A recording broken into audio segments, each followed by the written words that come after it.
One of the stars of Stranger Things, Finn Wolfhard, has fired his agency over accusations that his now former agent was accused of sexual assault of a different person. Amid reports that his now former agent, Tyler Grasham of APA, which is an agency here in town, allegedly sexually assaulted 2 men when they were younger, Finn Wolfhard has fired his agency. APA then announced that Grasham had since been fired from the agency. Their accusations came from, among others, Blaze Godpe-Lipman, a filmmaker who alleged that 10 years ago when he was a teen actor, Grasham allegedly fed him alcohol and then allegedly sexually assaulted him. Wolfhard fired his agent. Also another actor that you may remember from the movie The Descendants, Cameron Boyce, also fired the same agency. People are applauding him. What do you guys think? I mean, I think it's great because it just shows anybody can do the right thing. You know, you don't have to be in a huge position of power. You don't have to be, the most famous person. You don't have to be mature really to do the right thing. And I think especially for an actor who is so early in his career, I mean, he is a successful actor. But I think that can be scary if you're early in your career. And you don't know if this may like help or hurt you to not have this agency, representing you.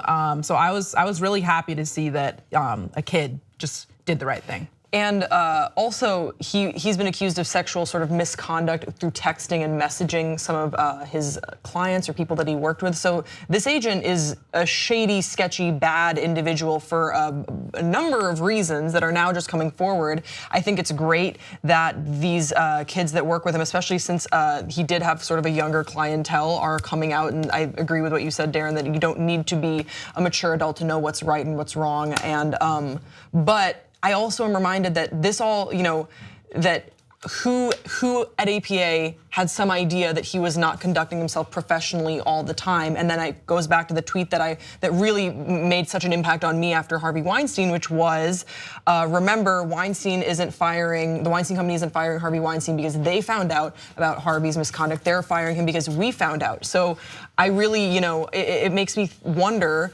now we're finding this out and people are firing this agent and moving away from this agency. Who at this agency was complicit or knew about some bad behavior for some time and then just wanted to sweep it under the rug and hope that this wouldn't come out? So I don't know who Tyler Grasham is, right? It's just some person. But now I know their name and I know that twice in this article the word allegedly is around there. Of course, sexual assault, harassment, giving kids, minors alcohol and then making sexual advances on it is terrible. I want to know when, at what point do I as a person then just go, Tyler Grasham did it, and it's good for Finn to fire his agent.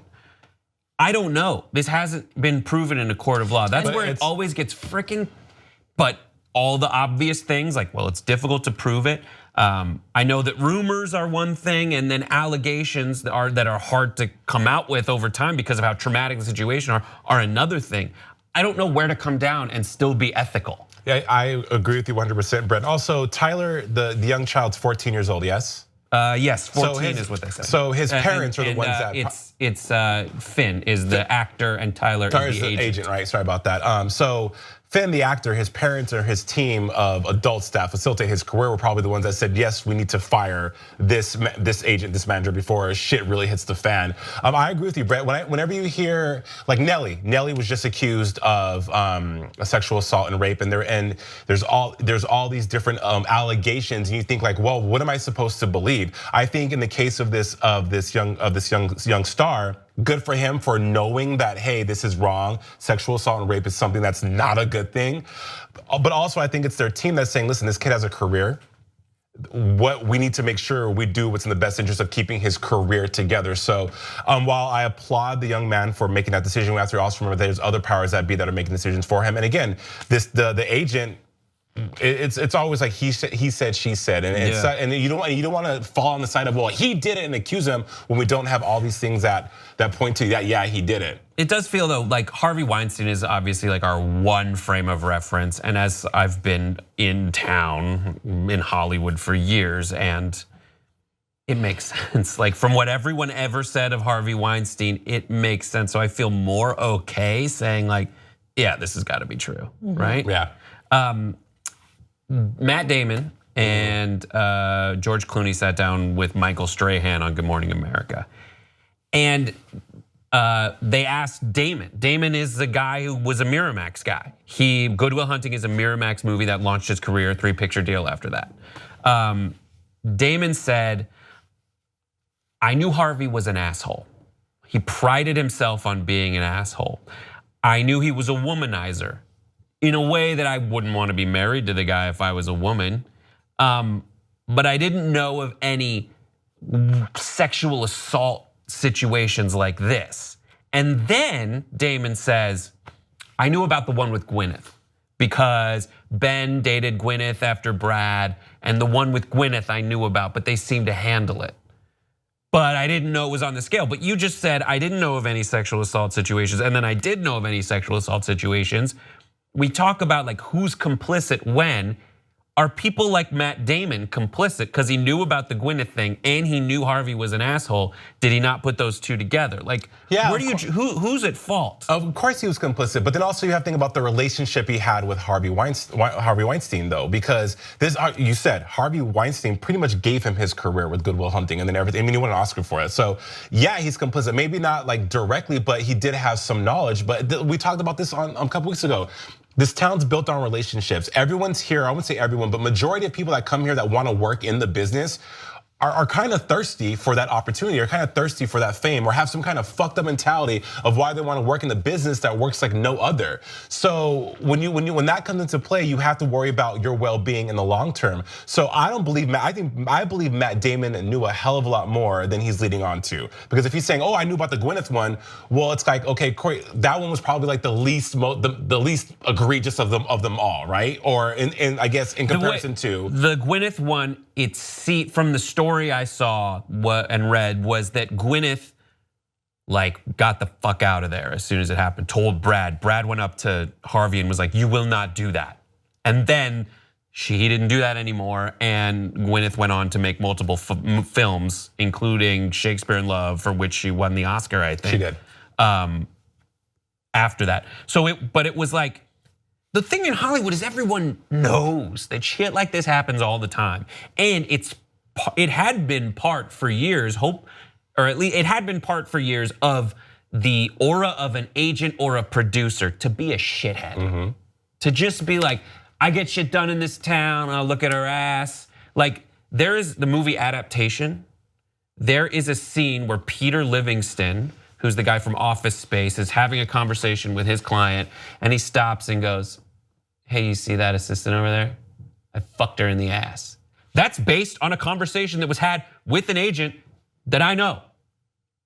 Like that's real, they do that. And that agent sent me on a trip to go buy like 3 versions of the same sunglasses because he wanted to be the guy that had those fancy ass sunglasses in 3 different formats. It's all part of building this aura. I think right now, we can either look back and say, it happened, or we go after everyone, or we find out like exactly how culpable everyone has to be. Like we give 3 units of shame to Matt Damon, 1 billion units of shame to Harvey Weinstein, and 0 units of shame to the women who didn't blow Harvey Weinstein, and 1 unit of shame to the woman who did blow Harvey Weinstein, though she's still a victim. Like we could do all that math, or we can say, let's take Harvey Weinstein the fuck down, and everyone else who has done this the fuck down, and instead of having the actresses be afraid for their well-being in these meetings, we make the predatory producers afraid for their well-being in this town. Exactly. That's what's happening though. I think that's Brett. Bravo. Absolutely, yeah. Yes. I mean, like because, but I think that's what's happening now. It's going to take a long time for that to happen. Unfortunately, for a long time for that kind of culture to come to fruition. But I agree, and again, it also starts with talent and people wanting to work in this industry and what we're willing to do to have these opportunities. We have to have within ourselves a strong moral fiber to not allow ourselves to be victims as well too. because it takes two to tango, you know. And I'm not saying that these people that have been assaulted or victims are less than, but we as people wanting to work in Hollywood need to be aware and cognizant of what it takes to exist in this industry and not allow ourselves to be victims. Yeah. I mean, allowing yourself to be a victim, I don't know. I have a problem with that only because that I don't know. I just don't think that you being or me being a person who wants to succeed necessarily makes me a victim. I think that we should focus more on changing the behavior of these people that are doing things like this. I mean, I worked on a commercial where the producer, me and all the other models were just out having dinner. And he showed up, and I already knew that he was kind of shady just from what people were saying. So I was like, okay, I don't want to be here when he's here. But he shows up, he's buying everybody shots, just shots after shots after shots after shots. And I was just like, okay, no, I'm done. I'm gonna go back to the hotel. And he's like, no, come on, stay out, stay out. And I was like, no, I have to shoot pretty early tomorrow, and this is my first commercial, so I really want to do well or whatever. But all the other girls stayed out. And the next day I heard that he had gotten a couple of the girls so drunk and was groping them in the clubs, and the girls were throwing up and had to be taken out. And it's these girls were just here wanting to have fun. I think that yes, you should be responsible for things like saying no to alcohol, not putting yourself in a situation where you may become vulnerable to a person who does have a lot of power. But I mean, me saying no and me going back to the hotel, I mean, this guy's still working. That didn't do anything to him. Mm-hmm. And me not giving in to this person, I can't say that it hurt my career, but he probably doesn't remember me. Right, had you spent a night, had you gone to bed with him, he would remember you. Exactly. And probably give you stuff. But what I mean, it's a shitty dynamic. Yeah, it really is. So yeah, and so basically what I'm trying to say is basically saying no and protecting yourself like that sometimes doesn't stop these people. I think you do need to be in somewhat of a position of power in this industry and be seeing this to really take somebody down, because I had me saying no, I didn't do anything, and I'm sure you've been in the same situation too. You saying no, this person's still working, still making a lot of money, so you do kind of feel helpless. But and Darren, thank you for sharing. What I mean about allowing people to be victims is not educating themselves, not having, like I said, a moral fiber, because people make choices, so.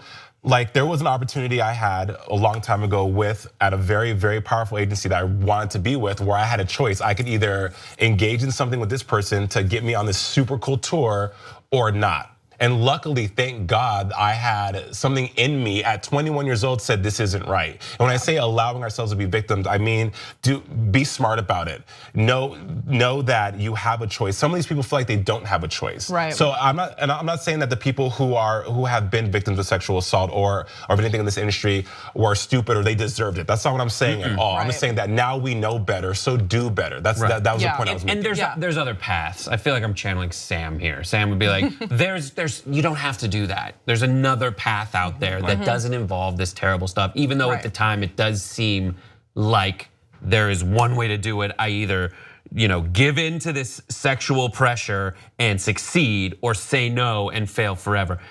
The predator knows to make you feel that way. Exactly. And to corner you into that decision. But it's a false choice. It's not your only choice. Your choice there are choices that are to leave, get yourself out of that situation, teach them a lesson if you can, but that's not your responsibility. Get yourself out and go find another way to succeed that does not involve. And one final thing I want to say that, not to just on a spiritual note, is you're not going to miss out on what the good Lord or God has planned for you. And I was always afraid that if I said no to things, that I was pushing away opportunity, that I was not taking advantage, because we're always told you got to go out there and get it. And the older I've gotten, the more I've realized that everything that's meant to happen for you is going to happen for you when it's supposed to, and you're not going to miss out on that. So just some words of wisdom there, because I know there's a lot of young talent that comes here with no direction, and I wish I would have had the direction that I'm now receiving older at that time. So if I could give that to you guys, there you go. That's a little more so of thought. And there's so much more to this conversation. Every time we have it, a new aspect like today comes up, and so. There's, as we explored, there's so many different situations that are similar but distinct in this category that we could go on forever, but we can't. We got to move on. So give us your thoughts in the comments below. Subscribe to this channel, and we'll see you in the next video.